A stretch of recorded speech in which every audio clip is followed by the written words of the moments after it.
Hello, ma'am. Vaishali, ma'am, are you there?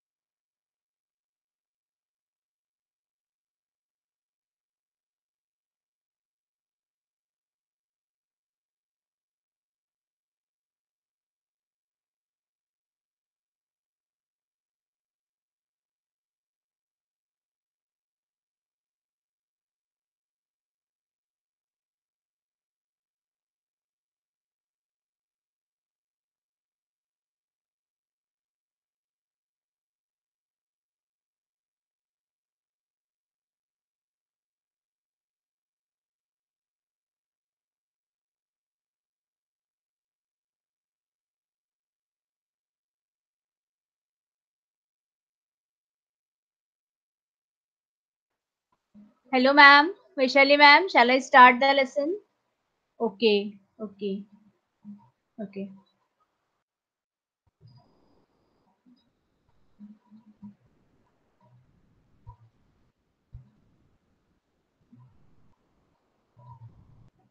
Good evening, everybody.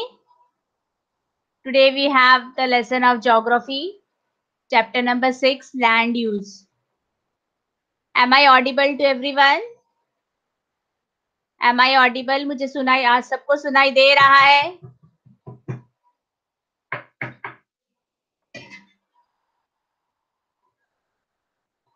Okay.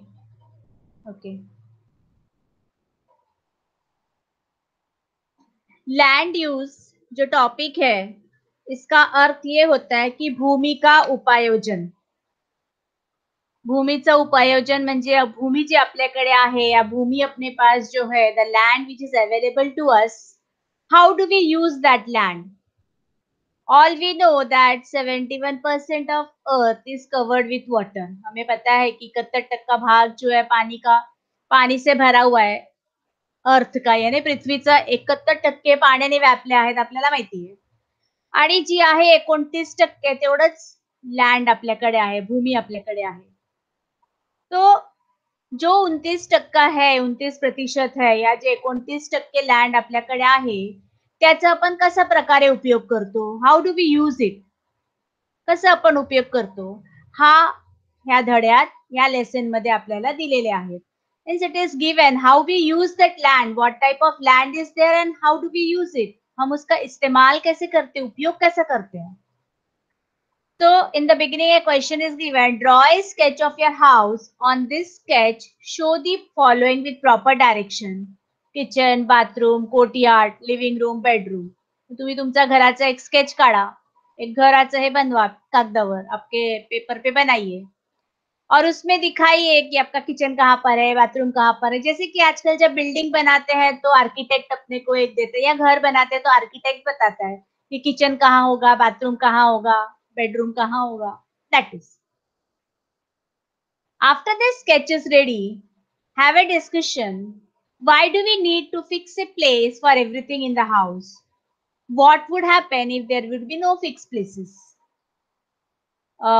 जब आपकी sketch ready हो जाए तो आप ये सोचिए, तुम्ही विचार करा की कशाला आपल्याला फिक्स प्लेस पाहिजे. बेडरूम याच ठिकाणी बेडरूमच पाहिजे, इथे किचनच पाहिजे, इथे टॉयलेट बाथरूम पाहिजे, का पाहिजे, क्यों चाहिए, व्हाई डू वी नीड.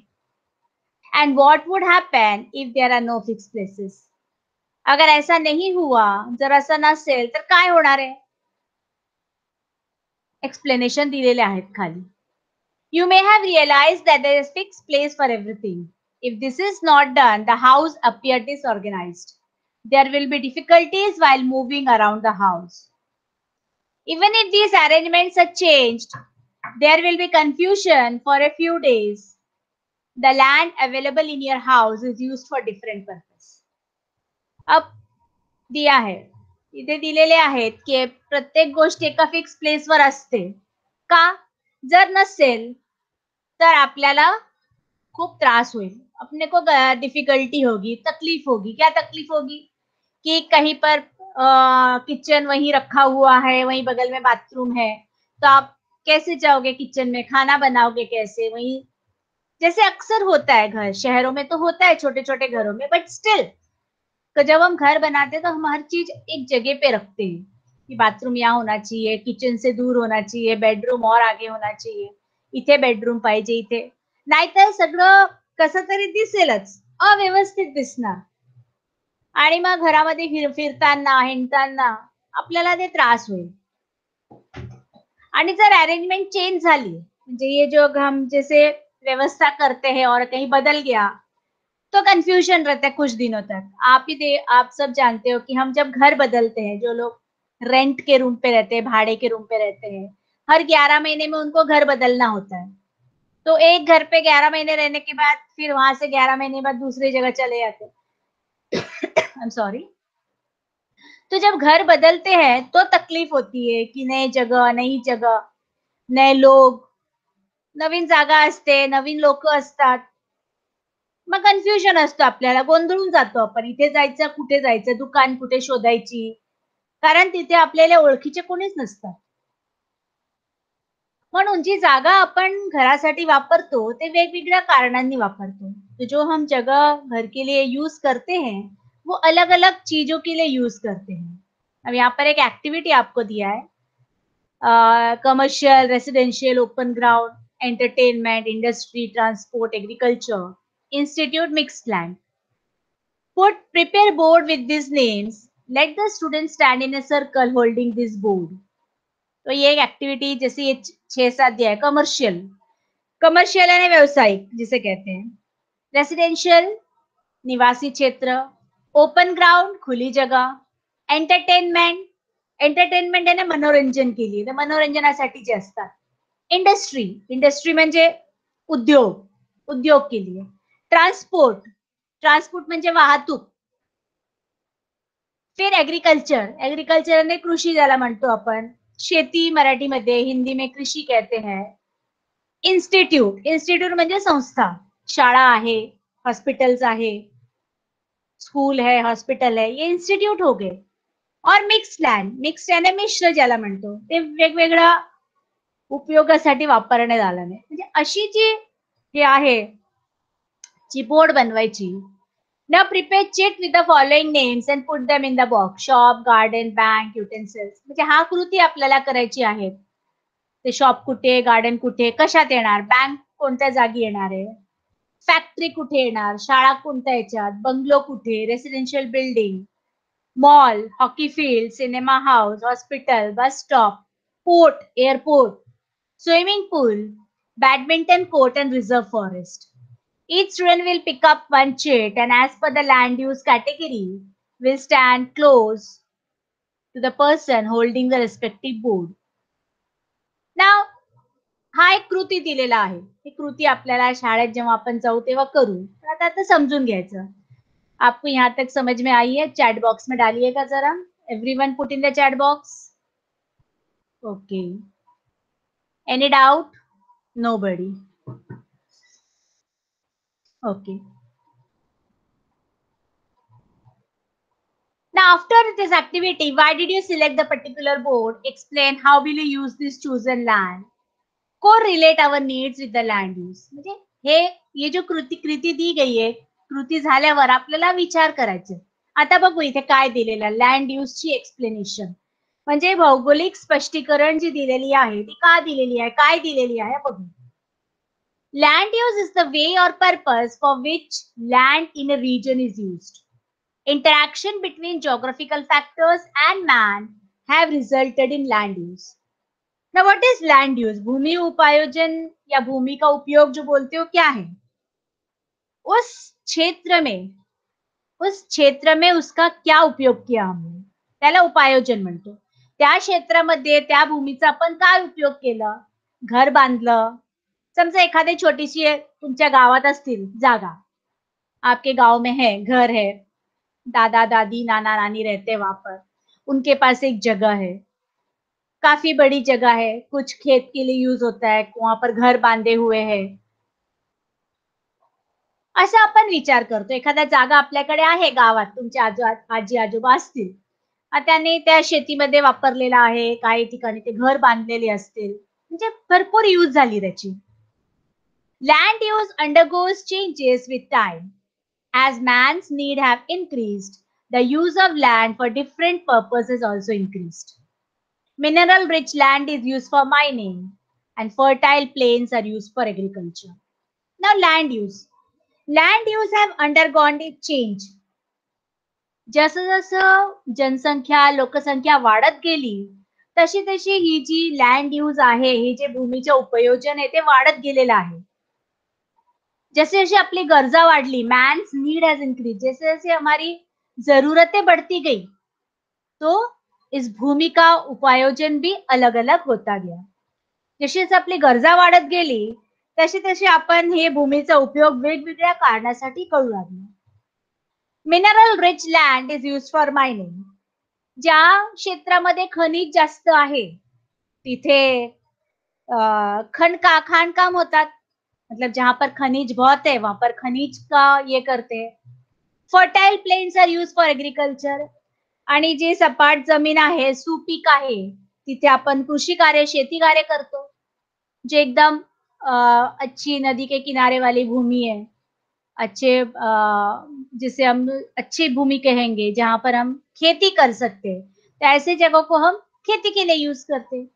तो इंसानों की जरूरत के साथ साथ हम लैंड को भी यानी भूमि का भी उपयोग अलग अलग तरीके से करने लगे. म्हणजे जशी जशी लोकांची गरजा वाढत गेली तशी तशी आपली भूमीची उपयोजन आपण करू लागलो.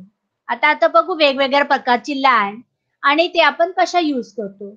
अलग अलग तरह की भूमि का हम कैसे कैसे उपयोग करते हैं.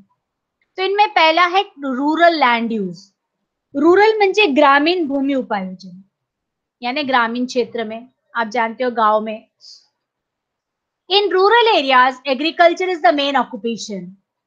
Agro based activities are also common in rural areas. अब ग्रामीण क्षेत्र में आपल्या गावात सगळ्यात जास्त भूमीचे उपयोग कशासाठी होतात तर शेती कामासाठी.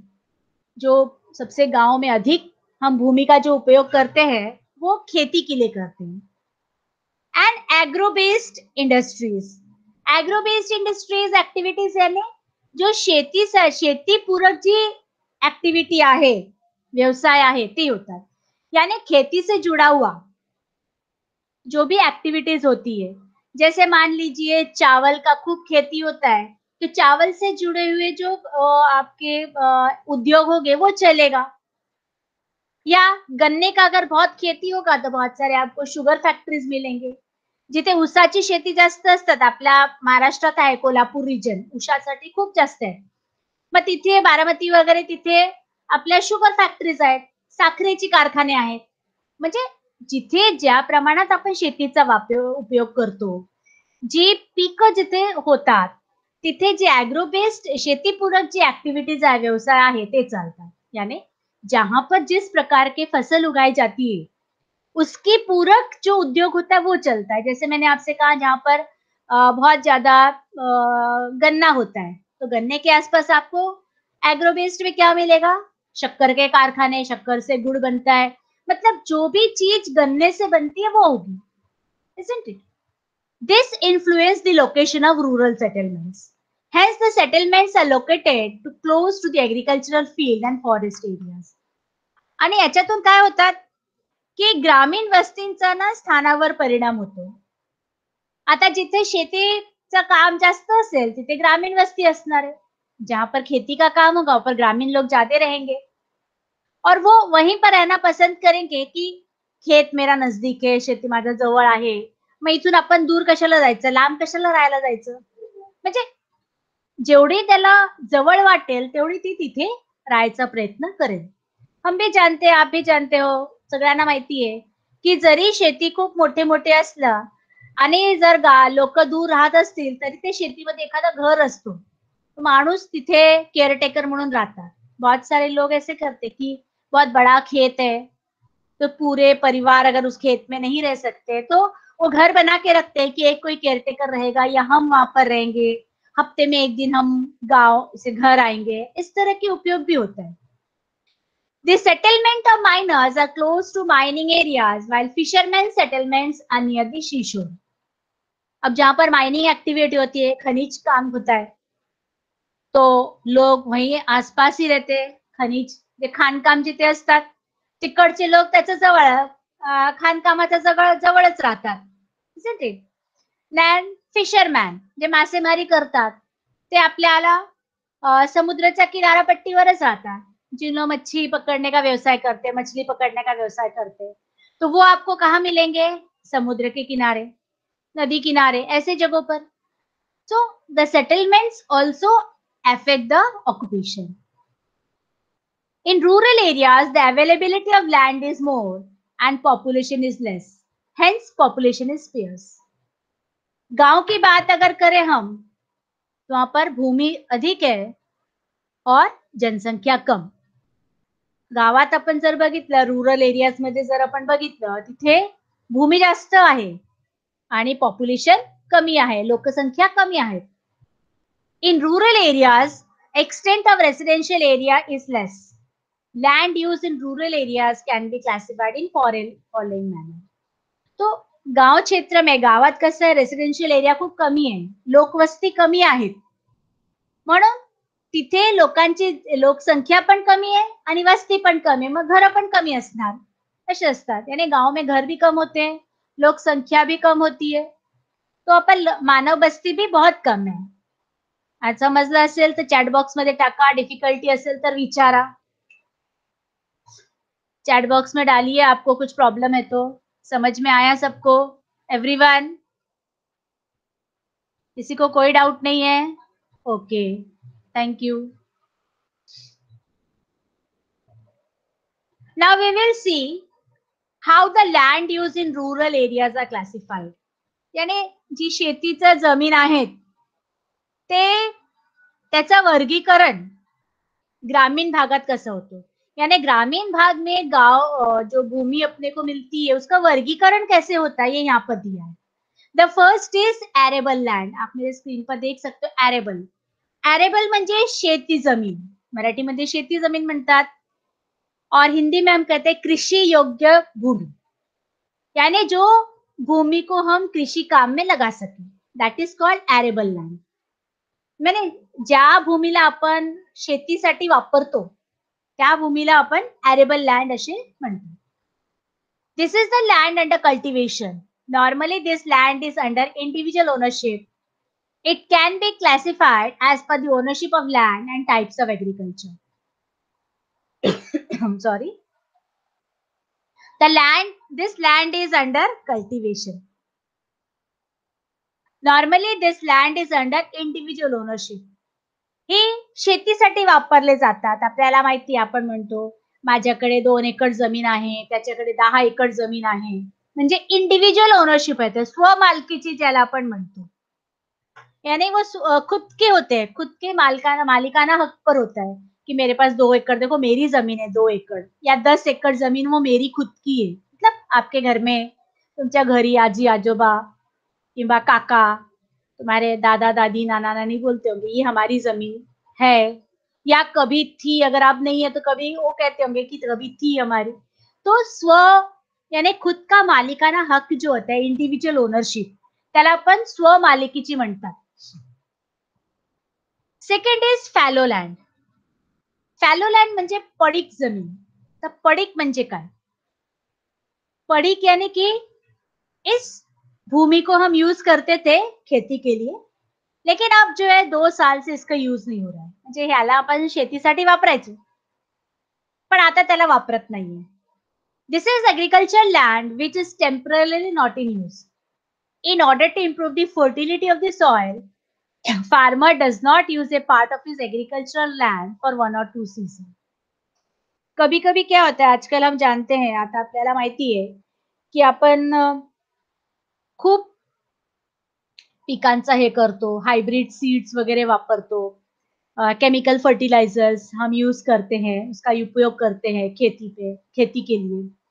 तो अक्सर जो है जब हम केमिकल फर्टिलायझर्स अधिक यूज करते, जेव्हा आपण केमिकल फर्टिलायझर वापरतो तेव्हा काय होतात, ती भूमी आहे, ती जमीन आहे ना, त्याच्यामध्ये लवणची मात्रा खूप जास्त असते. लवण की मात्रा, लवण आहे ना सॉल्ट ज्याला आपण म्हणतो, मीठ ज्याला आपण मराठीमध्ये आपण भाज्यांमध्ये वापरतो मीठ, त्याला लवण म्हणतात, लवणयुक्त.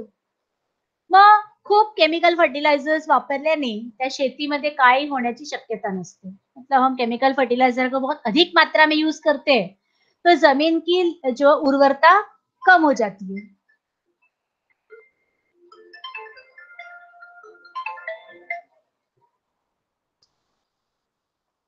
उर्वरता कम हो जाती है. तो ते शेतकरी काय करतात, त्या जमिनीचा भाग 1-2 वर्ष वापरत नाहीये किंवा 1 वर्ष तरी नाही वापरत. उसको उसका यूज नहीं करते, उसको ऐसे ही छोड़ देते हैं, उसका उपयोग नहीं करते, उसे छोड़ देते हैं. वो इसलिए छोड़ देते हैं कि चलो अभी इसको अब 1 आध साल ऐसे रखेंगे, फिर इसमें उर्वरता धीरे धीरे आएगी तो हम उसको यूज करेंगे. म्हणजे त्याला तो वापरत नाहीये तर तसेच ठेवून देतात, कारण त्याची उर्वरता कमी होऊन जाते, ते सुपीक होत नाहीये, मग त्याच्यामध्ये पीक आपण करू शकत नाही, पीक हे करू शकत नाही. थर्ड आलं फॉरेस्ट लँड. तर फॉरेस्ट म्हणजे सगळ्यांना माहिती असेल, वन शेती ज्याला म्हणतात, वन जमीन, शेती नाही वन जमीन, यानी हिंदी में हम वन आच्छादित कहेंगे. A demarcated forest area is also type of rural land use. From this area, forest products like firewood, gum, grass are obtained. Forest comprises of large trees, bushes, creepers and grasses. Demarcated यानी सीमांकित, मराठीमध्ये पण सीमांकित आणि हिंदी में भी सीमांकित कहते हैं. मैं आपको 2 मिनट में व्हाइट बोर्ड पे बताती हूँ सीमांकित क्या होता है. व्हाइट बोर्ड, व्हाइट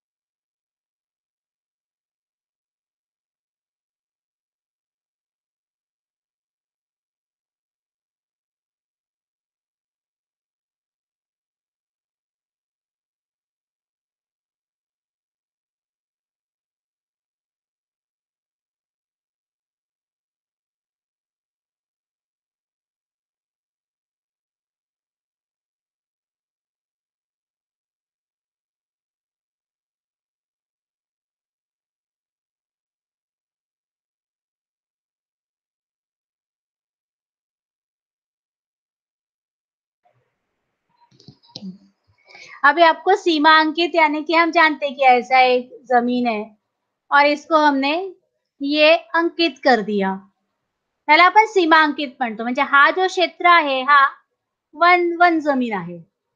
ह्याच्यामध्ये आपण वनाचे जे आहेत झाडं वगैरे लावतो. We use this land as a forest land. Means इसको हम जो है वनाच्छादित इसलिए कहेंगे कि ये सीमा रेखांकित कर दी हमने इसको, और ये सिर्फ वन के लिए यूज होगा. यानी जो पेड़ पौधे इसमें उगाने हैं, जे आपल्याला झाडं लावायची आहेत, कारण वनातून पण आपल्याला बरेचसे काय भेटतात. तर त्यामुळे म्हणजे लाकूड असेल किंवा एखादा फळ वगैरे असेल, आयुर्वेदाची औषधी असतील, काही वेगवेगळ्या गोष्टी मग असे सीमांकित केले जातात. इसको सीमांकित कर देते और इसको हम वन आच्छादित भूमि कहते हैं. We call this a forest land. I think all of you understood. सबको समझ में आया? फॉरेस्ट लैंड मैंने आपको व्हाइट बोर्ड पे दिखाया था, आप चैट बॉक्स में थोड़ा डाल दीजिए.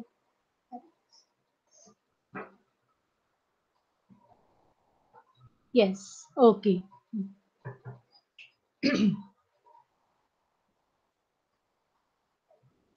Then grassland and pasture land. Again, this land is under ownership of village panchayat or government and is used for grazing purpose. This land belongs to entire village. Very little grassland is under individual ownership. Grassland या पॅश्च्युअर land किसे कहते हैं? मराठी मध्ये आपला गायरान किंवा मालरान म्हणतो. हिंदी में हम कहते हैं जो चरागा क्षेत्र, हिंदी में उसे चरागाह कहते हैं. कहीं आप जानते हो कि कभी आपने पढ़ा होगा कि गाय भैंस बैल को चराने के लिए पर्टिक्युलर स्थान होती है, उसे हम चरागाह कहते हैं. म्हणजे आपले जे आपल्याकडे जे जनावरे आहेत, चराऊ जनावरे असतात, समजा म्हशी आहेत, गायी आहेत, बकऱ्या, शेळी आहेत, मेंढी आहे, यांच्यासाठी आपण एक पर्टिक्युलर जागा वापरतो आणि ते कोणाच्या हक्काचे असतात? गावातले ग्रामपंचायत, जो ग्रामपंचायत के अंडर होता है, वो किसी किसी व्यक्ती का नहीं होता, व्यक्तिगत ओनरशिप होती नाही आहे. ते व्यक्तिगत कोणाचाही नसतो, पण ते व्यावसायिक आहे आणि म्हणून ते ग्रामपंचायतचा हक्काचा जागा असतात किंवा सरकारची हक्काची जागा असतात. ते ठेवलेले का असतात? तर आपण जे आपल्याकडे जेवढी जनावरे आहेत, त्यांना तिथे जाऊन आपण हे करू शकतो. हे झाले सगळे रुरल लँड यूज. रुरल म्हणजे आपल्या गावाचे जे आहेत. आता आपण बघू अर्बन लँड यूज. अर्बन म्हणजे शहर भागातील. नागरी भूमी उपयोजन ज्याला म्हणतो, त्याला अर्बन लैंड यूज इंग्लिश में, यानी हम शहरों में जो भूमि का उपयोजन करते हैं, उपयोग करते हैं, वो हम इसमें देखेंगे अर्बन लैंड यूज में. There has been an increase in urban settlements in the 20th century. In urban areas, land is used for different purpose. So it is necessary to make maximum use of the land. In urban areas with reference to population, the land is limited. Therefore, the distribution of population is dense. आता आपण नगरी घेऊ, नगर घेऊ, शहर घेऊया. 20th century आणि 20व्या शतकात urban settlements जास्त वाढलेली आहे. अर्बन सेटलमेंट म्हणजे नगरी वस्ती ज्याला आपण म्हणू, नागरी वस्ती. द पर्टिकुलर वर्ड इज नागरी वस्ती. यानी शहरों की जो बस्ती है वो 20वीं सदी में सबसे अधिक हुआ है. And in urban areas, land is used for different purpose. आता नागरी भागात जी भूमि आहे त्याच्या वेगवेगळ्या प्रकारात आपण उपयोग करतो. यानी शहरों में हम इसका अलग अलग उपयोग करते हैं. Necessary to make maximum use of land because in urban areas with reference to population land is limited. आप अगर शहरों की बात करें तो शहरों में जनसंख्या अधिक है और भूमि बहुत कम है. आपण जर शहरामध्ये बघितलं तर इथे भूमी खूप कमी आहेत आणि लोकसंख्या अधिक. And therefore distribution of population is dense. आपण हे बघू शकतो की आपल्या मुंबई सारख्या शहरात आपण एकाच डोक्यावर राहतो. आपण अशा म्हणू शकतो we live in a building. आपण बिल्डिंग मध्ये राहतो.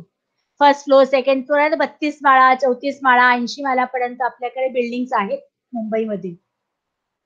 म्हणजे आपण एकाच डोक्यावर दुसरा राहतात असे आपण एखाद्या वेळेस आपण म्हणू शकतो. Y? Because here the land is limited.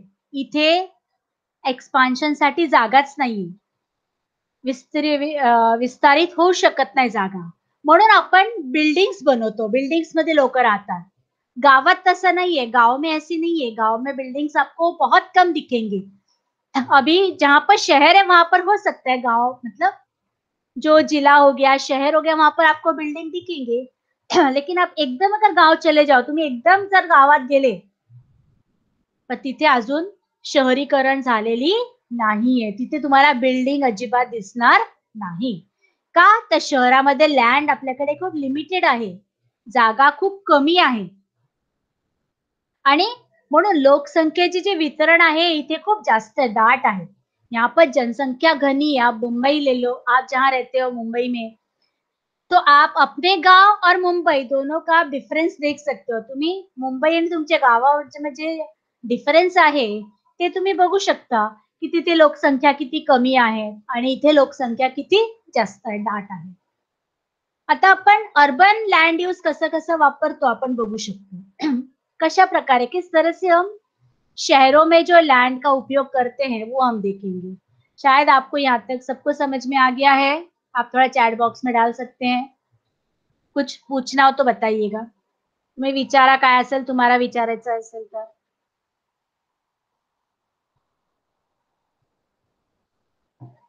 I think everyone understands. Okay, okay, very good. कुछ भी होगा आप चैट बॉक्स में शब्द लेकर डाल सकते हैं. तुम्ही चॅट बॉक्स मध्ये टाकू शकता एखादा शब्द जर तुम्हाला कळलं नसेल. आता आपण बघूया. First is commercial land use. Commercial म्हणजे काय? व्यावसायिक. आप लिख लो शब्दों का मीनिंग. कमर्शियल यानी व्यावसायिक. Some parts of the cities are used for commercial purpose. In these areas, there are shops, banks, offices. This give rise to concept of central business district, that is CBD. For example, Mumbai, the Fort area, और BKC, Bandra Kurla complex. यहाँ पर उदाहरण दिया हुआ आहे. इथे आपल्याला उदाहरण दिलेले आहेत, एक्झाम्पल आहे की शहराचे काही भाग आपण व्यवसायासाठी फक्त वापरतो. त्या जागेवर तुम्हाला दुकानं, बँक किंवा एखादा कार्यालय अशा दिसेल. तिथे वस्ती तुम्हाला खूप कमी दिसणार आहे आणि त्याला आपण सेंट्रल बिझनेस डिस्ट्रिक्ट असं म्हणतो. केंद्रीय व्यवहार विभाग, उसे हम केंद्रीय व्यवहार विभाग कहते हैं. जैसे कि बॉम्बे है, फोर्ट एरिया है. आप मंत्रालय अगर देखे होंगे, उस तरफ अगर जाते होंगे तो वहां पर आप देखोगे बहुत कम जो है आपको लोगों का घर दिखेगा, रेसिडेंशियल आपको कम दिखेंगे. सारे बड़े बड़े ऑफिस है जो नया बना है बीकेसी, बँड्रा कुर्ला कॉम्प्लेक्स, वहां पर सारे बड़े बड़े ऑफिसेस आपको दिखाई देंगे. तो दिस इज कमर्शियल यूज, याला आपण व्यावसायिक भूमी उपयोजन म्हणतो. सेकंड आला residential. Main land use is for residential purpose. In this area, houses and residential buildings are included. Since population is more, residential land use has increased. आता याला आपण निवासी क्षेत्र, निवासी क्षेत्र हम इसे कहेंगे रेसिडेंशियल लैंड. यहाँ पर सिर्फ रेसिडेंशियल लैंड ही आपको दिखेंगे. आप बहुत सारे कॉम्प्लेक्सेस देख सकते हो. 10 बिल्डिंग की कॉम्प्लेक्स आहे, 15 बिल्डिंगो की कॉम्प्लेक्स आहे. तुम्ही बघू शकता आता भरपूर ठिकाणी असे झालेत की 10-10 बिल्डिंग्स आहे. तो काय झालं, निवासी क्षेत्र झालं. एक एक बिल्डिंग मध्ये 25 ते 30 फ्लॅट असतात आणि 10 बिल्डिंग जर असेल, एखादा आपण 30 जरी पकडलं तर 300 फ्लॅट असतील, म्हणजे 300 कुटुंब तिथे राहतात. हम अगर एक एग्जाम्पल ले लें कि 10 बिल्डिंग का एक कॉम्प्लेक्स है, 10 बिल्डिंग के एक बिल्डिंग में 30 फ्लैट है मान लीजिए फॉर एग्जाम्पल. तो 10 बिल्डिंग होगा तो 300 फ्लैट होंगे, यानी 300 परिवार वहां रहते हैं. तो रेसिडेंशियल पर्पस हो गया, निवासी क्षेत्र हो गया, isn't it? तो शहरों में क्या है की पॉप्युलेशन ज्यादा है, इथे जनसंख्या जास्त आहेत, लोकसंख्या जास्त आहेत, म्हणून रेसिडेंशियल लँड पण आपण जास्त वापरतो. Third is transport land use. In urban areas, transportation facilities are important for movement of goods and people. आप ये मानते हैं कि शहरों में ट्रांसपोर्टेशन फैसिलिटीज होना बहुत जरूरी है. ट्रांसपोर्टेशन यानी कि bus, truck, taxi, auto rickshaw, train, त्याला आपण मराठीमध्ये वाहतूक म्हणतो. का तर लोकांना आणि जे आपले गुड्स आहेत, गुड्स म्हणजे मालमत्ता किंवा माल घेण्यासाठी, त्याच्यासाठी आपल्याला ही वाहतूक आवश्यक आहे. For this purpose, different types of transportation facilities are found in cities like public bus stop, railway station, metro, monorail, commercial vehicles, etc. In addition to this, number of private vehicles is also large.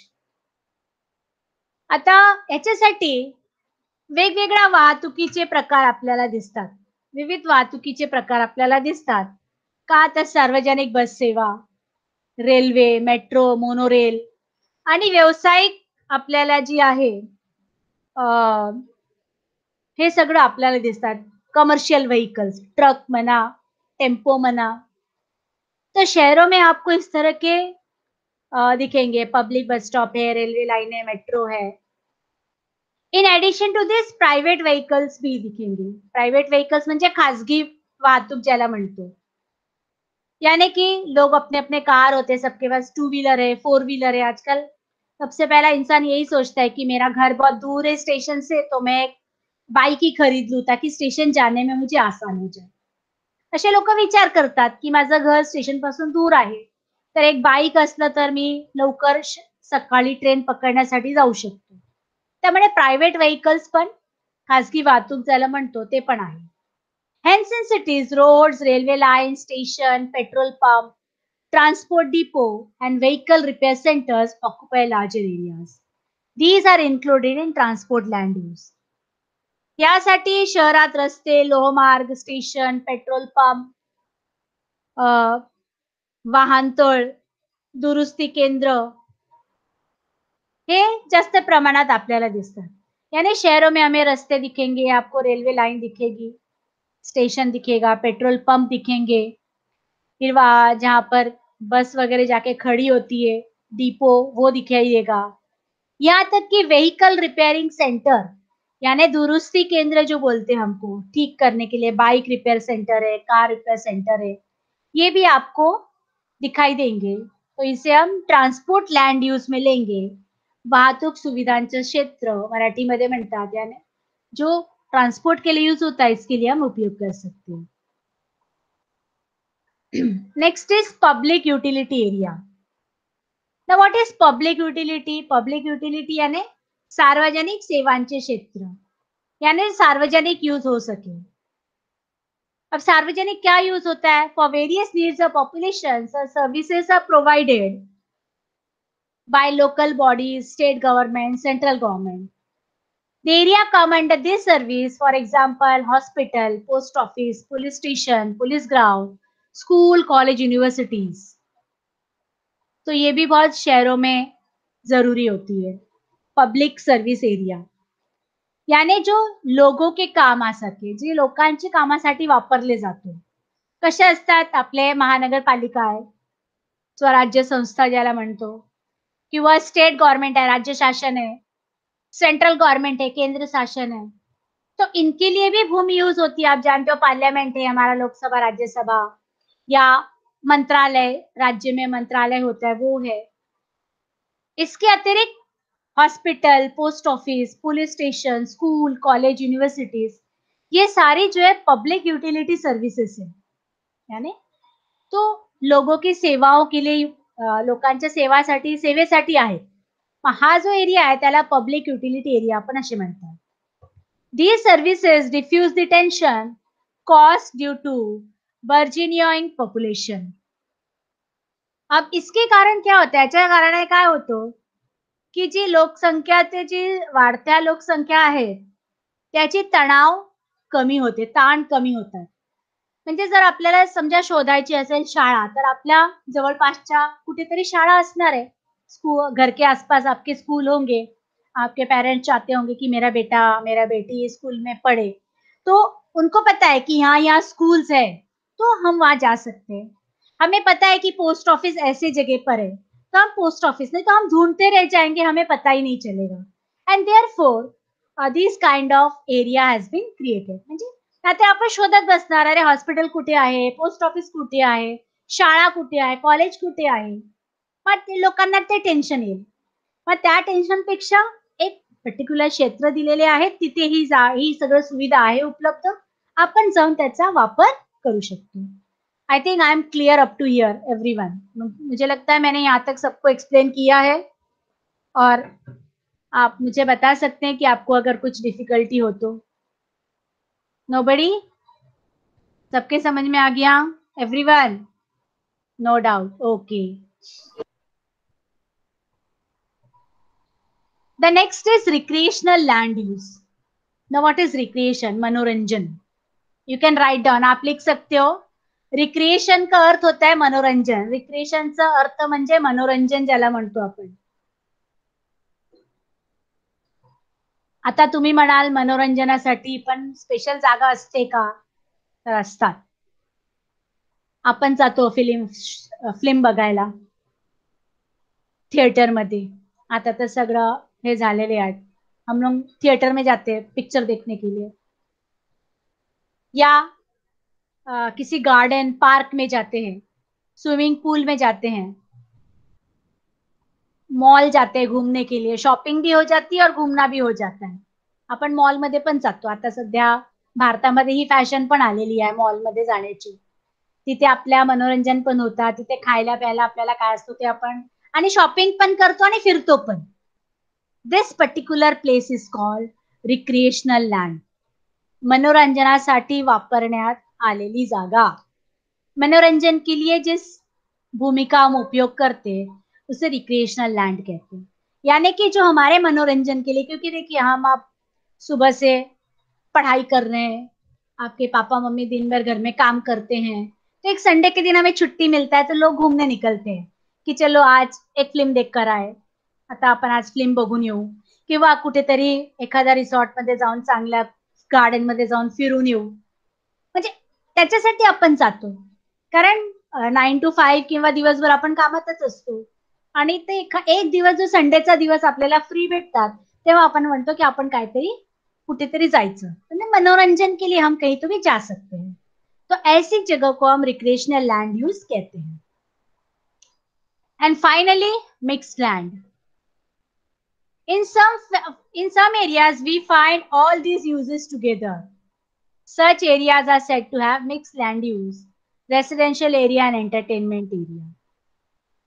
आप कई malls अगर देखे होंगे तो उसके आजू बाजू में बिल्डिंग्स भी होती है, या नीचे दुकानें हैं, बिल्डिंग ऊपर है, लोग रहते हैं ऊपर, नीचे किराने की दुकान होगी, दूध की डेयरी होगी, इस्त्री वाला एक होगा, सब्जी वाले का एक ठेला होगा, सब्जी वाला एक लगाता होगा. तो that is called mix land use. म्हणजे तिथे वरती बिल्डिंग आहेत, खाली दुकान असतील. समजा किराणा मालाचे दुकान, आपल्याला काही लागलं की जा बाबा, दुधाची एखादा डेअरी असेल किंवा एखादा इस्त्रीवाला असेल किंवा एखादा भाजीवाल्याची दुकान असेल, फ्रुट्स असेल, मग हा मिक्स लँड झाला की लोक पण राहतात आणि खाली आपल्याला गरजेची जे सामान आहे त्या वस्तूंची दुकाने पण आहेत. एखादा थिएटर पण असू शकते, जवळपास एक गार्डन पण असू शकता, किंवा आता हल्ली कॉम्प्लेक्स मध्ये गार्डन पण असतात मुलांच्या रिक्रिएशनल साठी. मग हा झाला मिक्स लँड यूज, म्हणजे विविध कामासाठी ती जागा एकत्र वापरणे जाणार आहे. मतलब अलग अलग काम के लिए एक ही जगह पे सब कुछ उपलब्ध आपके पास हो. On map special colours are use to indicate such areas. आता नकाशामध्ये ह्याचा वेगवेगळा रंग दिले जातात. अपन जब हम नक्शा भरते हैं, नक्शा में हम जब हम इस बताएंगे तो अलग अलग रंग भरेंगे.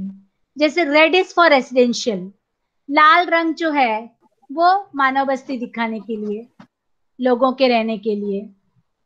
ब्लू इज फॉर कमर्शियल, नीला रंग जो है का व्यवसाय व्यवसाय के लिए होगा, निळा रंग व्यावसायिक क्षेत्र दाखवण्यासाठी.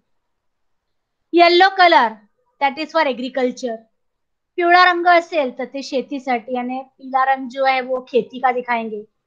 And green is for forest areas, आणि जे हिरवा रंग असतो ते आपण वनासाठी वापरतो, जंगलासाठी, कारण जंगलमध्ये हिरव्या रंगाचे सगळं झाडं बिडं असतात. तो ग्रीन कलर जो है, हरा रंग जो है, हम वनों के लिए दिखा सकते हैं. The next is transitional areas and suburb areas. Now what is transitional area? आप मीनिंग लिख सकते हो. ट्रान्झिशनल यानी चेंजेस, तुम्ही लिहू शकता चेंजेस, बदल. आता बदल म्हणजे काय बदलून जात नाही, कुछ बदलता नाहीये. Rural settlement starts outside the boundary of urban settlements, but the intermediate area in between this is called transitional area.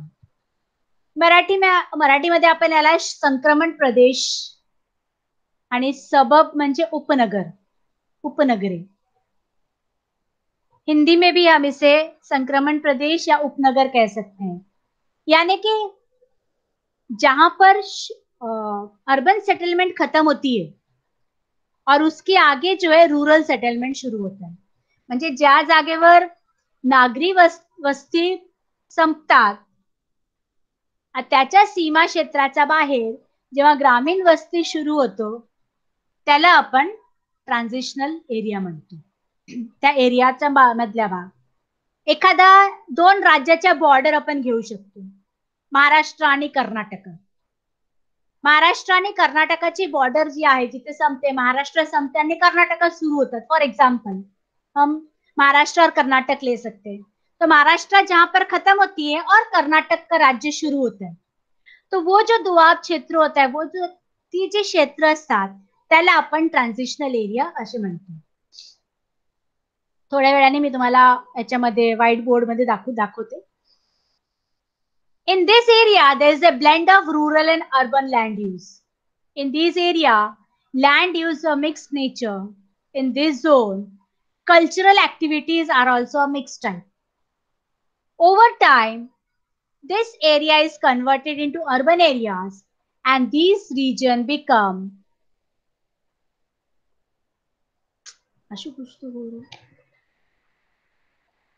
suburb. Example, Bandra, Bhandup, etc. suburbs of Mumbai city.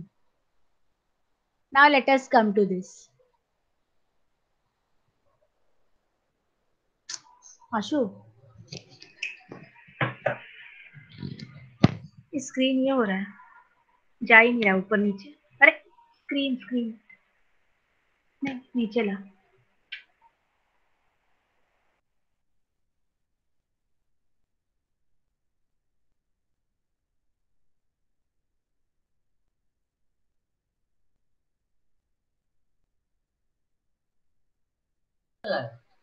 Stop it. Okay. Now in this area there is a blend of rural and urban land. Blend म्हणजे मिश्रण, संमिश्रित ज्याला आपण म्हणू शकतो. म्हणजे त्या एरियामध्ये थोडी थोडी आपल्याला ग्रामीण लोकांची पण हे दिसतात कल्चर आणि शहरी लोकांची पण. ऐसे जगहों पे हम ग्रामीण बस्ती और शहरी बस्ती दोनों का जो है हम कल्चर देख सकते हैं. वहां का लैंड जो है मिक्स्ड लैंड होता है, मिक्स नेचर होता है. तो कल्चरल एक्टिविटीज भी वहां पर मिक्स्ड होती है. कल्चरल एक्टिविटीज यानी कि जो हमारे कल्चर है, परंपराएं हैं, वो गांव और शहर दोनों का हमें मिक्स दिखाई पड़ता है. और ऐसे समय पे बहुत समय के बाद ऐसे जगह जब बढ़ गए तो हम उसे उपनगर कहते हैं. जैसे भांडुप है, बांद्रा है, ये सारे जो है मुंबई के उपनगर बन गए. तो ज्याला आपण म्हणतो भांडुप किंवा बांद्रे जे आहेत हे सगळं उपनगर झाली आहे मुंबईची. म्हणजे हा जो आहे ट्रान्झिशनल एरिया याला म्हणतो आपण, किंवा सबब म्हणजे उपनगर आपण म्हणतो. The next is planned cities. Now what is planned cities? Planned cities म्हणजे सुनियोजित क्षेत्र किंवा शहर.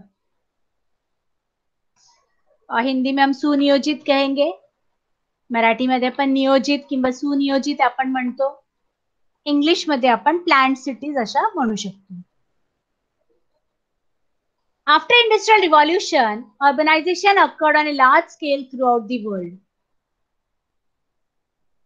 औद्योगिकीकरण 17वीं शताब्दी में हुआ था.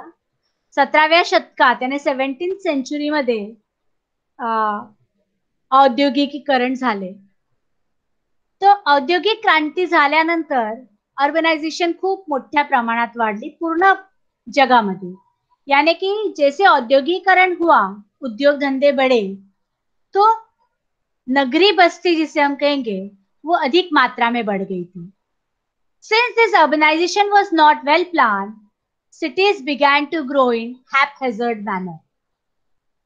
Now what is haphazard? Haphazard यानी अनियंत्रित. You can write down. आप लिख सकते हो. haphazard का मतलब है अनियंत्रित.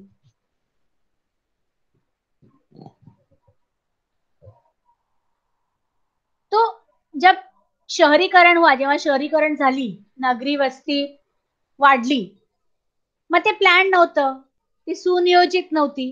कारण जिथे कंपनी होते लोग तिथेच बाजूला राहू लागले, घर बांधून, टेंट बांधून. जहां पर उद्योग था, कंपनी थी, लोग वहीं बगल में रहने लगे.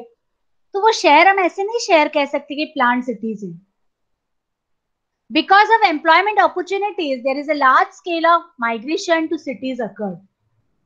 As a result, availability of land is always serious problem in cities. आता काय झालं? एम्प्लॉयमेंट ऑपॉर्च्युनिटीज वाढली. एम्प्लॉयमेंट ऑपॉर्च्युनिटीज म्हणजे नौकरीची संधी, रोजगारांची संधी. नौकरी की संधि जो है लोगों को मिलने लगा, नौकरी मिलने लगे शहरों में, कारखाने उद्योग धंधे खुल गए. तो लोग जो है अपना गांव छोड़ के शहर की ओर रुख कर लिए, माइग्रेशन हो गया, स्थलांतरित हुए. और इसी कारण से as a result availability of land in cities decreased. आणि त्या कारणाने काय झालं, नोकरी धंदे आले शहरामध्ये. लोक काय केले, गाव सोडून, तिथे काय काम नव्हतं तर शहरामध्ये आले नोकरी करायला. आता एखाद्या वेळेस आप ही सोच सकते हो आपका गांव कहीं महाराष्ट्र में नहीं, कहीं दूर है, या महाराष्ट्र के किसी गाव में आहे, कुठल्या तरी तुम्ही एका गावात राहायचं, पण तिथून तुमचे वडील मुंबईमध्ये आले नोकरी करायला, फॉर एक्झाम्पल एक उदाहरण आपण म्हणू शकतो. म्हणजे ते स्थलांतरित झाले ना आपले गाव सोडून.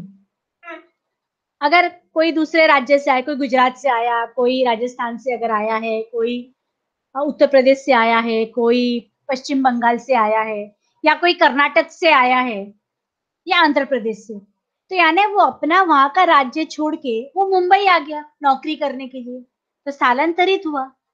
अशी जे शहरीकरण झाली तेव्हा जागेची खूप मोठी प्रॉब्लेम शहरात झाली.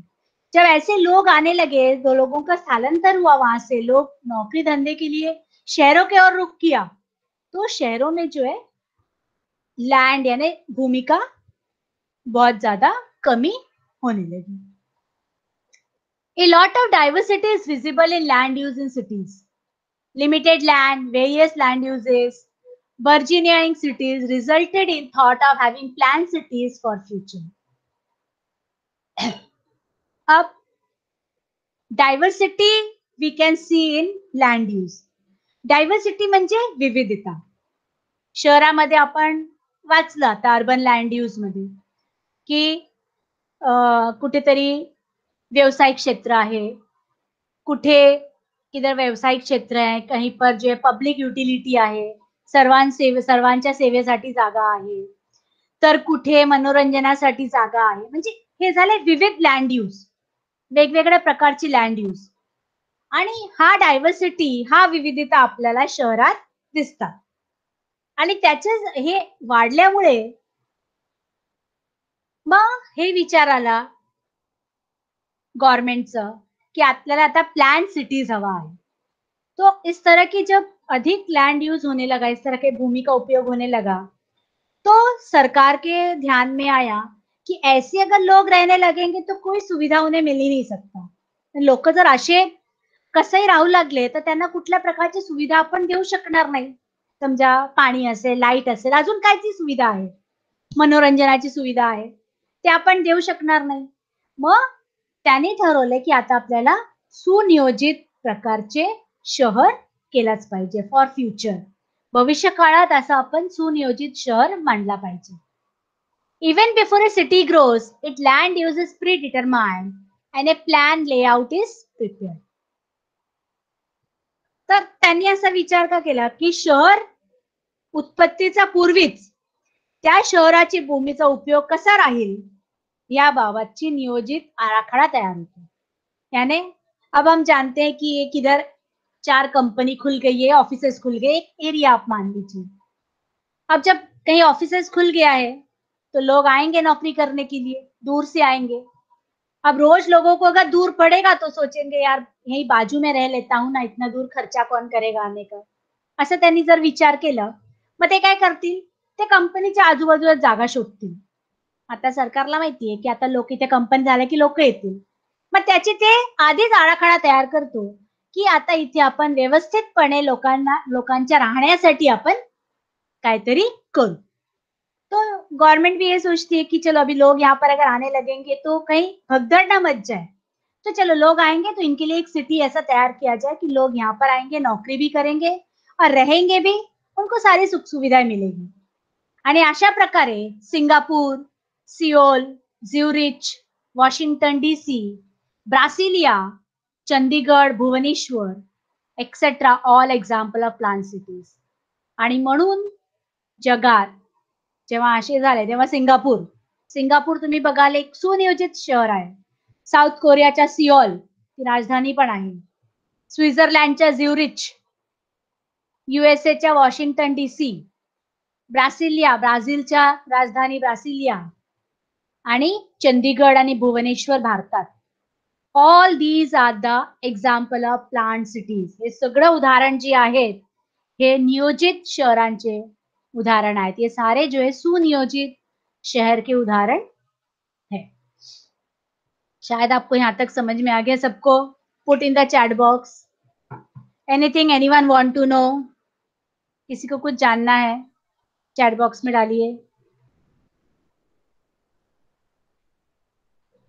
नो डाउट, किसी को कोई डाउट नहीं है? शैल आई प्रोसीड, मैं आगे जाऊं, पढ़ाऊं? ओके, यहाँ पर एक दिया है, can you tell 6 Ashu mouse Ashu mouse आगे नहीं जा रहा है, माउस आगे नहीं जा रहा है, क्या हुआ?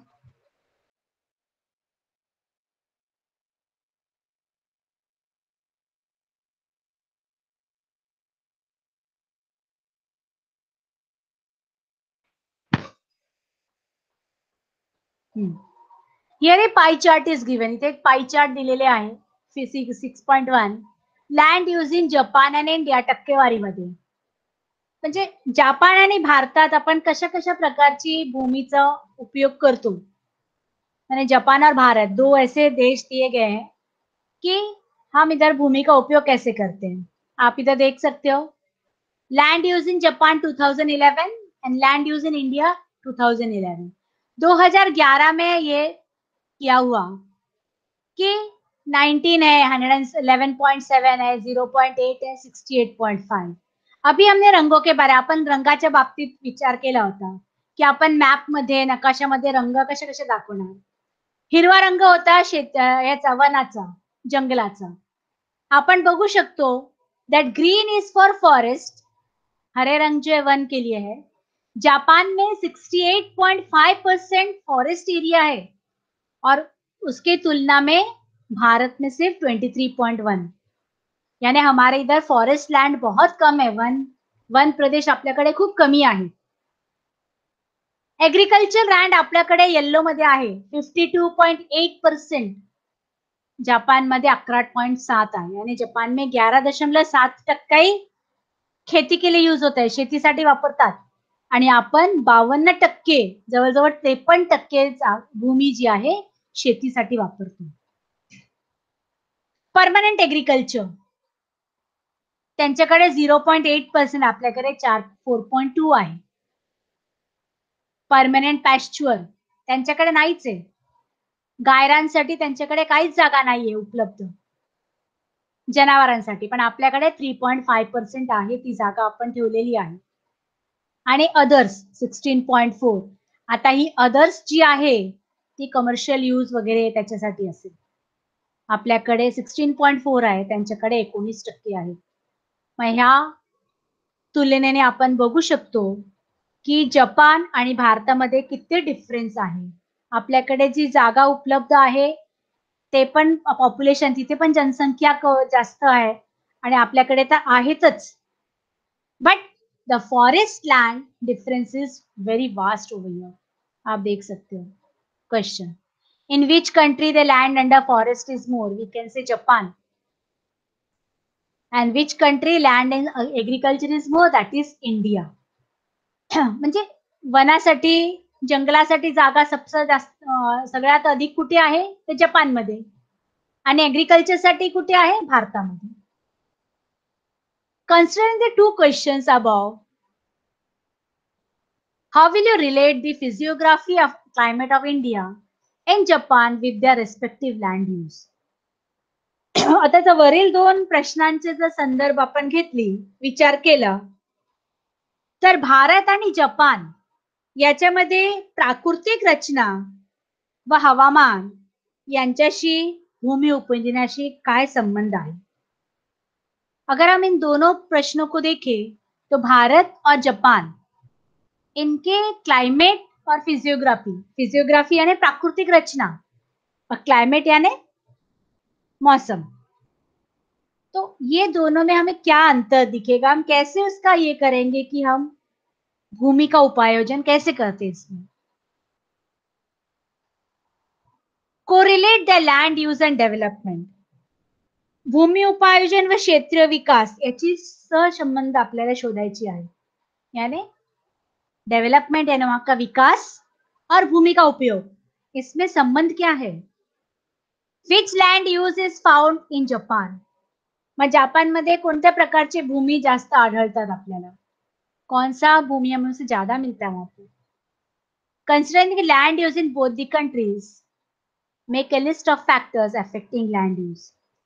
आता त्याच्या परिणाम करण्याची घटक जी आहे ते आपल्याला त्याच्यात शोधायची. बघू इथे आपल्याला दिलेले आहेत भौगोलिक स्पष्टीकरणामध्ये. You may have realized that in different countries, percentage under various land use differs. Based on availability of land, population of a country, its quality and needs, land use types vary. आता आपण हे जे इथे बघितलं pie chart मध्ये भारत आणि Japan, आपल्याला कळलं, अपने को समझ में आया है कि अलग अलग तरह से हम भूमि का उपयोग करते हैं. अवेलेबिलिटी यानी उसकी वो कितने अपने पास उपलब्ध है, उपलब्धता, उसकी क्वालिटी, गुणवत्ता और आवश्यकता, इसके आधार पे हम जो है भूमि का उपयोग करते हैं. त्याची आवश्यकता किती आहे, त्याची गुणवत्ता किती आहे आणि आपल्याकडे किती उपलब्ध आहे. In Japan, the percentage of land under forest is more and the percent of land under permanent agriculture is very low. Permanent agriculture तिथे नाहीच आहे, पण वनासाठी जी आहे सगळ्यात जास्त जागा आहे. As compared to India, the percentage of land under forest is low, while percentage of land under permanent agriculture is very, very high.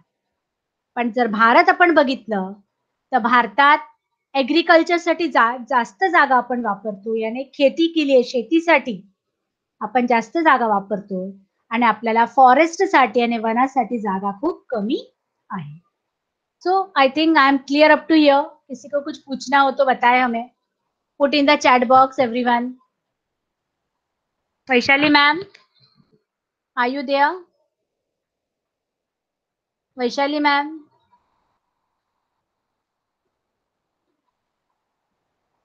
No doubt. किसी को कुछ पूछना है?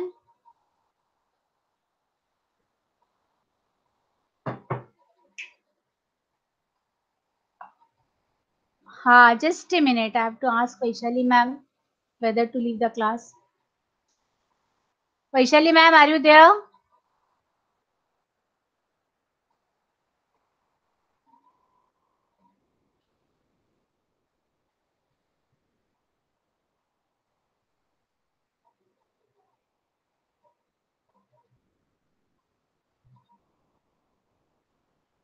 Okay, you can leave the class.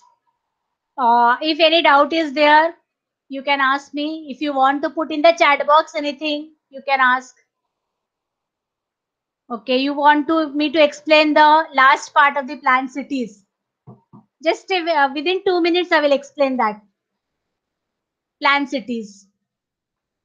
Planned cities means ज्याला आपण म्हणतो नियोजित city, नियोजित शहर. आताच मी सांगितलेलं, अभी मैंने आपको बताया की इंडस्ट्रियल रिव्हॉल्युशन, औद्योगिकीकरण जेव्हा झाले, उद्योगधंदे वाढले, तेव्हा लोक तिथे जाऊन राहायला लागले. आम्ही राहायला म्हणजे तसेच राहू लागले, कुठे घर बांधून, सुनियोजित टॉयलेट बाथरूम नसलं तर जसे आपण झोपडपट्टी जशी म्हणतो ना तशी जागा झाली होती.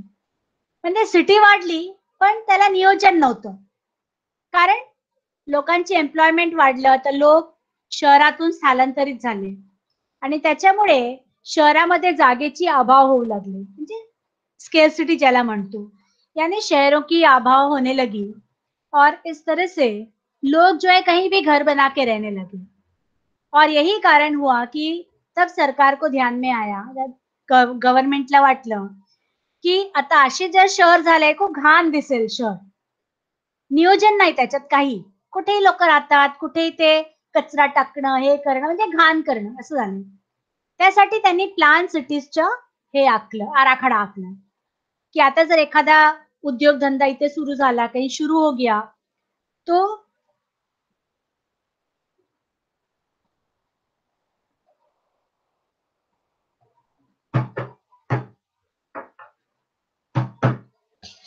माइक चालू है मेरा,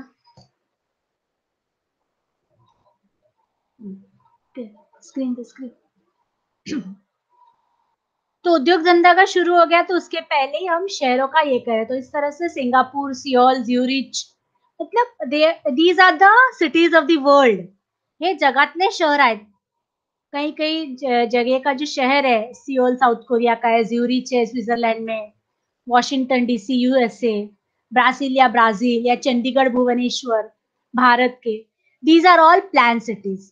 ये जो है प्लान सिटीज हो गए, यानी इनका जो है नियोजन पहले से ही सरकारने तयार कर रखा था, सरकारने आधीच तयार केलेले होते आणि त्यांना मग हे केलं.